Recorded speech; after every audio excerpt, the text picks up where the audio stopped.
Hi everyone and welcome to a new video. In this one I'll be going through how to sew a French seam. So I'm using this French seam technique on organza because it frays extremely easily, so I want to obviously avoid any frayed edges, and that's why I'm using this method. So first, match your edges wrong sides together and then pin and then sew them down.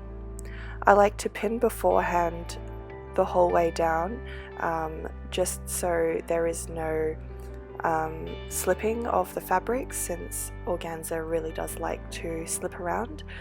But I think for these I didn't end up pinning the whole way down because it seemed fine, but if it's something like a chiffon it is a little bit harder, in my opinion anyway.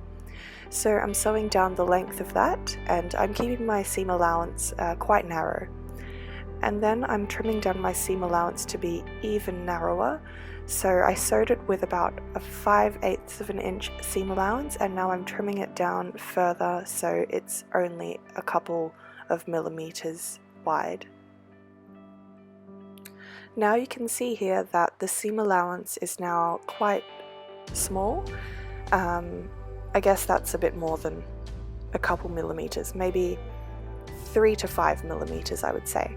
Now I'm turning the fabric right sides together, so you're covering up those raw edges of the seam allowance, and then pin that down.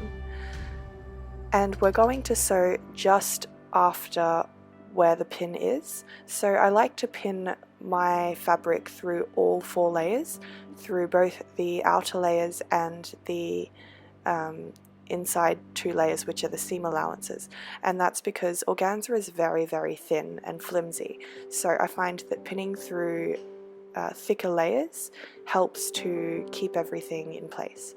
So as I'm demonstrating here, I'm going to sew just beyond where the seam allowance finishes, so that will ensure that the raw edges are encased in that second seam that we're sewing. The annoying thing about French seams is that you do have to basically sew every seam twice, once to actually sew the seam, and then again, as I'm doing here, to conceal the seam, the frayed edges within the seam. It is time consuming, but it is definitely worth it. So here you can see the final seam. That's from the inside. You will have quite a bulky seam allowance edge, but it does mean that you don't have raw edges, so I'm fine with that.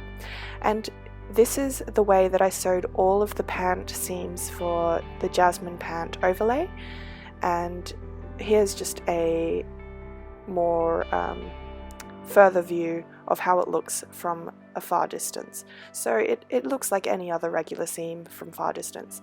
So yeah, I hope you enjoyed and learnt something.